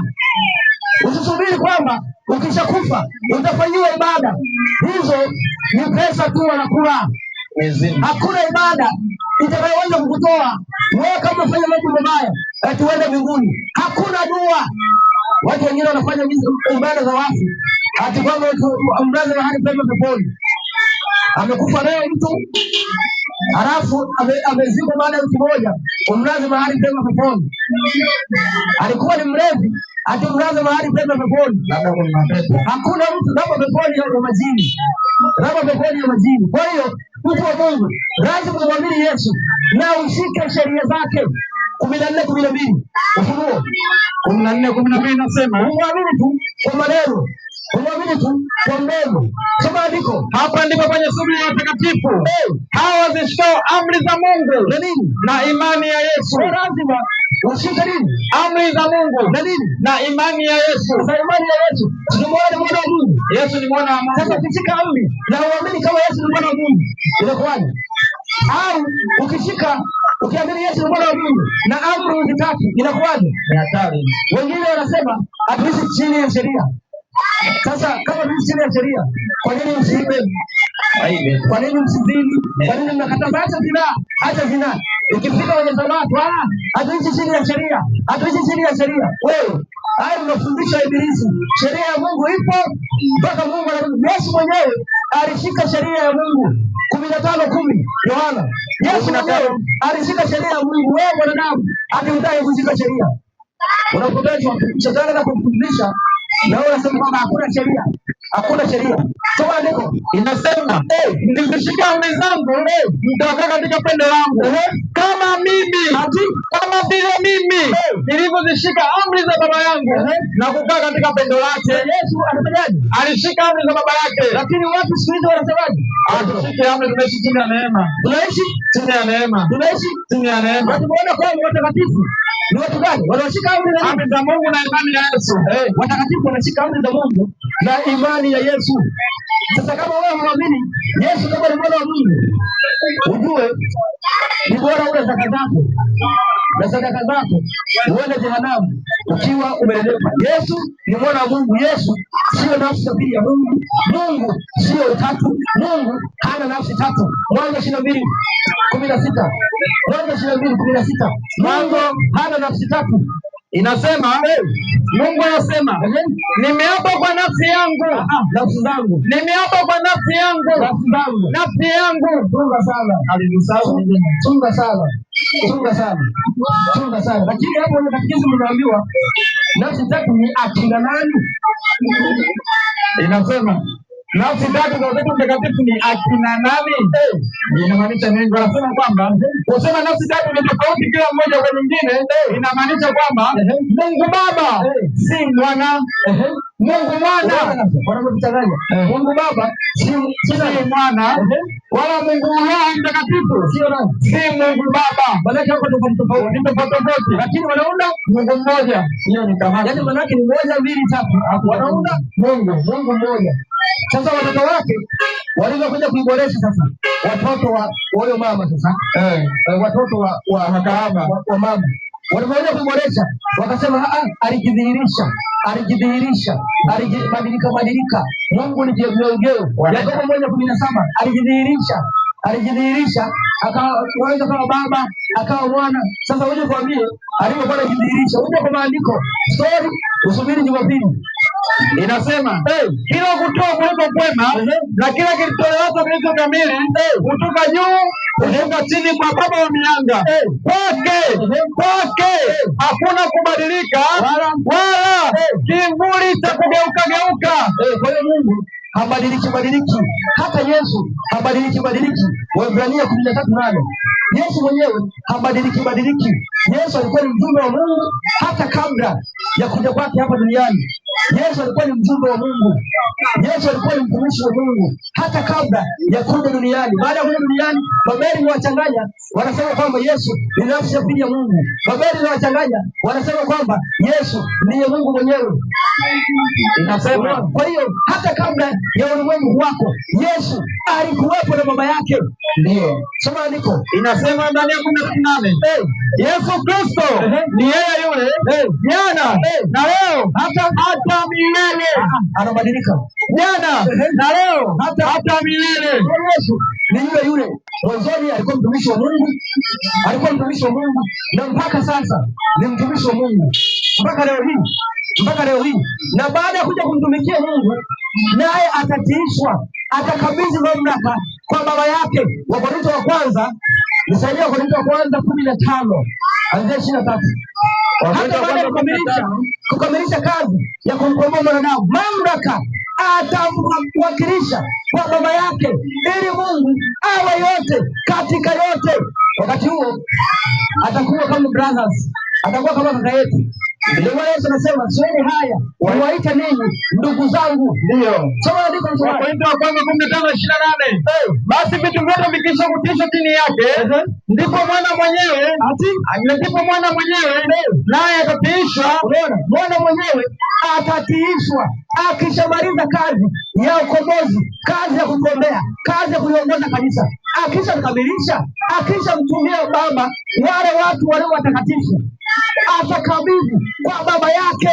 Akishakabidhi, naye atatiishwa ili Mungu awe yote katika yote. Sasa anayetiishwa anakuwaje Mungu Baba? Inasema ndipo mwana mwenyewe. Kuna watu tunapoona ubiri hivi wanafikiri Yesu tunamshusha. Yesu hatumshushi. Ndio maana sisi tunajaribu tu kuonyesha utofauti kati ya Yesu na baba yake. Yesu sio kitu cha mchezo. Yesu sio kushusha. Usije kwa wao tuna viatu hatumshushi wala sio wachukulia hivi. Na kama tafsiri hivyo tuondoe kabisa kichwani. Yesu, hakuna mtu ambaye anaweza kuona mbingu kama muamini Yesu. Ni vile tu watu baadaye wanaanza kuhubiri injili nyingine ati Mungu hana mwana. Na sasa hivi mbali tuko ndani tunasafisha kikombe. Baadaye tutakuja kuongea nao ndugu zetu Waislamu. Tutakuja kuongea na ndugu zetu. Maana wanasema Mungu hana nini? Hana mwana. Na hiyo ndio mchenga kwanza na ndani. Mchenga kwanza na ndani tuunganishe nguvu. Alafu tutakuja kuongea nao. Soma Mtume inasema kwa kuwa vitu vyote vikisha kutisha chini yake, lakini atakapo inasema 28, basi vitu vyote vikisha kutisha chini yake, ndipo mwana mwenyewe naye atatiishwa chini yake yeye aliyemtishia vitu vyote, ili kwamba Mungu awe yote katika yote. Kwa hiyo Yesu akishakamilisha naye atatiishwa. Unaona, akishatiishwa ili Mungu awe yote katika yote. Ndio. Kwa hiyo Yesu ni mwana wa Mungu. Yesu ni mwana wa Mungu na sisi ni wana wa Mungu. Kwa hiyo Yesu anakuwa brothers, anakuwa kaka yetu. Wanasema haoni haya kutuita sisi ndugu. Kwa sisi ni ndugu zake na Yesu, ambaye tuna baba mmoja aliye nani? Mungu. Kwa hiyo unakuwa mwana wa Mungu kwa kumwamini Yesu. Yesu ndiye anakuleta kwa nani? Kwa Mungu. Kwa hiyo kuna Yesu, kuna Mungu. Somaji, nisaidie Warumi 8:34. Warumi 8:34 Warumi. Inasema, anasema ni nani atakayewahukumia adhabu? Inasema ni nani atakayewahukumia adhabu? Kristo Yesu ndiye aliyekufa, naam, na zaidi ya hayo amefufuka katika wafu, naye yuko mkono wa kuume wa Mungu, tena ndiye anayetuombea. Sasa kama Yesu ndio Mungu huyo anatuombea kwa nani? Kwa mtaji anatuombea kwa Mungu gani? Naona matatizo. Inasema Timotheo wa kwanza 2:5. Timotheo wa kwanza 2:5 inasema kwa sababu Mungu ni mmoja na mpatanishi kati ya Mungu na wanadamu ni mmoja, mwanadamu Kristo Yesu. Nani? Inasema kwa sababu Mungu ni mmoja na mpatanishi kati ya Mungu na wanadamu ni mmoja, mwanadamu Kristo Yesu. Yesu ni mpatanishi na hakuna upatanishi pasipo kuwa ugomvi. Necha ya mwanadamu ni kumuudhi Mungu. Necha ya mwanadamu ni kumkasirisha Mungu. Kwa Mungu kwa sababu ana hasira, Mungu kwa sababu anaachia mapigo. Ukisoma Zakaria 5:4 usisome. Anaachia mapigo. Kwa sababu anaachia mapigo, Yesu Kristo ndiye anayeingilia kati kuweka usuluhishi, kutupatanisha. Sasa unasema huyu mpatanishi ndio huyo anayeachilia mapigo. Unaona matatizo? Unasema huyu mpatanishi ndio huyo ambaye tunapatanishwa kwaye. Unaona shida sasa? Manake Mungu kweli unamtoa, unamweka huyo. Au unamtoa Yesu kwa kusema ni nafsi ya pili ya Mungu. Ati Mungu mwenyewe ndio yeye huyo. Haitudanganye. Kwa hiyo maandiko yanatudanganya. Kwa hiyo utatu kwenye Biblia haupo. Utatu kwenye Biblia umetungwa. Kuna watu walikaa kwenye mkutano wa Nikea wakautunga fundisho hilo likaanza kufundishwa vyuoni. Sasa shetani anapotumia elimu hiyo kudanganya watu, Mungu hawezi karara, lazima aite watu ili sasa awafunulie, ili waifunue shetani. Na Yesu hawezi kaja bila shetani kufunuliwa. Lazima kwanza injili ihubiriwe ili Yesu watu wasikilize, wasije wakasema kwamba wakusikia. Isaidie Mathayo 24 anza 3 alafu 14. Yesu hawezi kaja injili bila kuhubiriwa. Lazima injili ihubiriwe, alafu mpinga Kristo afunuliwe. Namna alivyoingiza uovu katika makanisa, namna alivyoleta uongo katika ibada, ili akishafunuliwa watu wakishajua watoke. Wakishatoka Yesu ndio arudi. Maana Yesu hataki kuja akute watu wale uovu. Inasema Mathayo 24:3 hata alipokuwa ameketi katika mlima wa Mizeituni, wanafunzi wake walimwendea wakasema, akisema tuambie mambo haya yatakuwa lini, nayo ni nini dalili ya kuja kwako? Wanamuuliza ni nini dalili za kuja kwa Yesu? Soma 14 nasema tena habari njema ya ufalme itahubiriwa ulimwenguni mwote. Habari njema ya ufalme itahubiriwa. Twende. Ushuhuda kwa mataifa yote. Ushuhuda kwa mataifa yote. Ushuhuda kwa mataifa yote. Hapo ndipo ule mwisho utakapokuja. Kwa hiyo injili itahubiriwa kuwa ushuhuda kwa mataifa. Ule mwisho ndio ukaribiwe. Sasa nisaidie Wathesalonike wa pili 2:3. Kwa lazima kwanza injili ihubiriwe. Na injili inayohubiriwa ni ile siri ya mpinga Kristo, wana wa kuasi, wana wa uharibifu. Lazima wafunuliwe, watu wajue, watoke ndani ya uongo. Wakishatoka sasa Yesu ndio arudi. Maana Yesu hataki kuona waovu, maana waovu watauawa.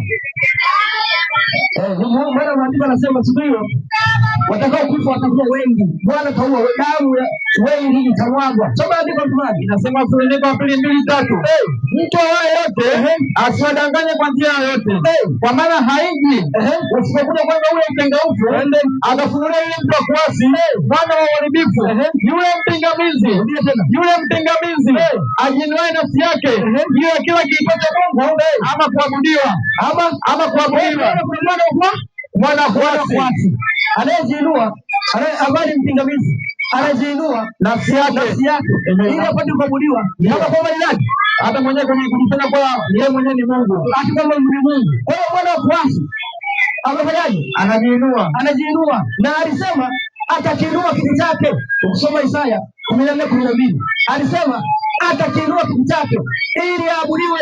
Na watu wameshindwa kusoma maandiko, wanamwabudu bila kujua, Kwa hiyo anasema kwamba lazima afunuliwe, na ndio maana sisi tupo kwa ajili ya kufunua. Ati Mungu Roho uko pale, Mungu Baba ni Mungu, Mungu Mwana ni Mungu, Mungu Roho ni Mungu. Kuna Yesu alifundisha hivi, mitume walifundisha hivi, manabii waliamini hivi. Nimerudia kusema sasa, kwa nini sasa hivi watu waamini hivi? Maana yake shetani alishapenya, kwa sababu mitume walipinga hiyo, na ndio maana mitume waliuawa, walikataa mafundisho ya uongo.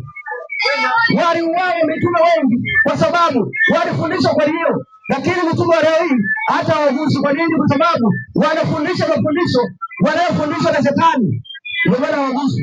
Sasa wewe gusa hapa utatu, gusa utatu, unafikiri watu wale wanatamani hata wakurarue. Kwa nini? Kwa sababu watu hawapendi kweli, watu hawapendi ukweli. Lakini hakuna namna, lazima tu tuseme. Hakuna namna, lazima tu tuseme. Ukiwa na hoja unakaribishwa, ukiwa na swali, Mungu Baba, Mungu Mwana, Mungu Roho, uje tuonyeshe Mungu Roho kwenye Biblia hayupo. Inasema na kama kuna mchungaji wako kufundisha hivyo, utuambie tumsubiri aje tuonyeshe Mungu Roho. Uko tayari? Soma andiko. Inasema yule mpingamizi ajiinue nafsi yake mbele ya Mungu Roho. Ajiinue nafsi yake.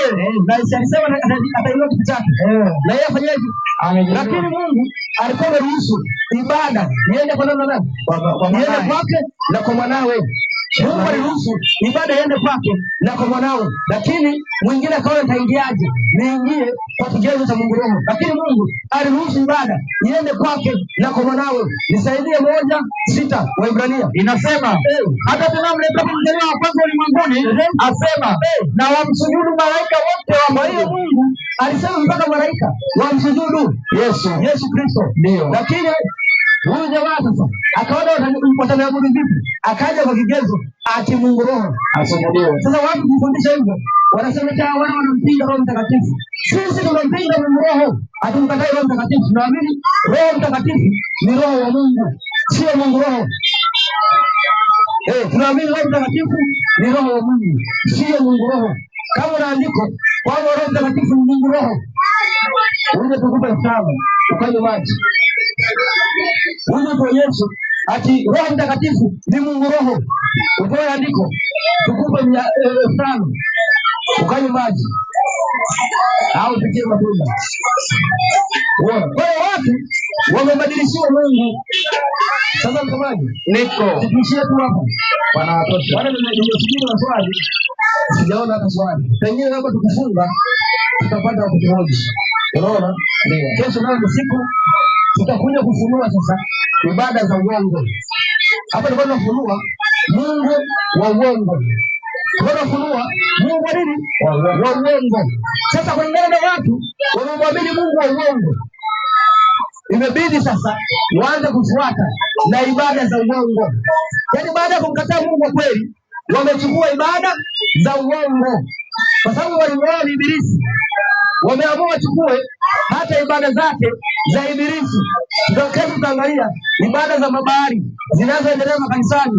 Watu wanasema ati ni ibada za Mungu. Tutachagua taratibu, utajua kwamba unamwabudu bahari au unamwabudu Mungu. Halafu hiyo itakuwa ni juu yako. Sisi damu yako hatutaulizwa. Sisi hatutahukumiwa kwa jambo hilo. Maana Mungu anasema anayejua kweli na asitende mapenzi yake, huyo atapigwa sana.